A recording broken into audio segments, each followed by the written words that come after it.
Il vostro tempo è limitato, perciò non sprecatelo vivendo la vita di qualcun altro. È il messaggio che Steve Jobs lanciò ai giovani ed è uno dei motti scelti per decorare le pareti di UNICEF, ente di formazione dell'Associazione Industriali di Treviso e Pordenone, che ha scelto di coinvolgere 6 giovani detenuti del carcere minorile di Treviso per farli confrontare con una realtà produttiva esterna. Il risultato è la nuova veste del Fab Lab di UNICEF, un restyling realizzato da questi ragazzi attraverso interventi grafici costruiti sul concetto base del cubo, arricchiti da alcune scritte e disegni fatti a mano.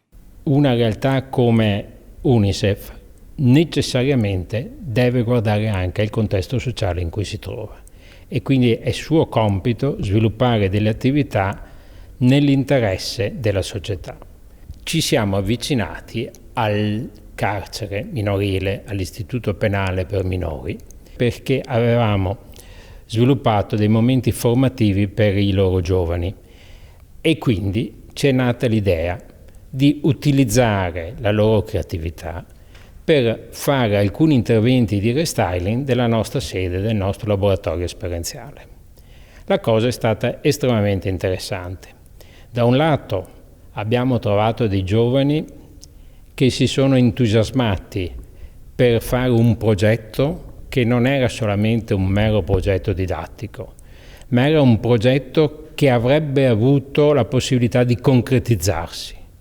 E per loro fare qualche cosa che poi si poteva vedere era il massimo delle loro aspirazioni. Sulla parete della biblioteca di UNICEF ecco disegnata una pila di libri e dalle pagine aperte fuoriuscire dei piccoli cubi che stanno a simboleggiare le parole. Nella zona ristoro una maxi tazza di caffè fumante e qui i cubi rappresentano le zollette di zucchero. Nelle officine, nei laboratori, i 6 artisti hanno disegnato robot, PC e attrezzi da lavoro. E nella sala conferenze le frasi pronunciate dai grandi personaggi della storia e dei tempi moderni. La realizzazione di queste immagini ha permesso ai ragazzi dell'istituto penale di confrontarsi tra loro.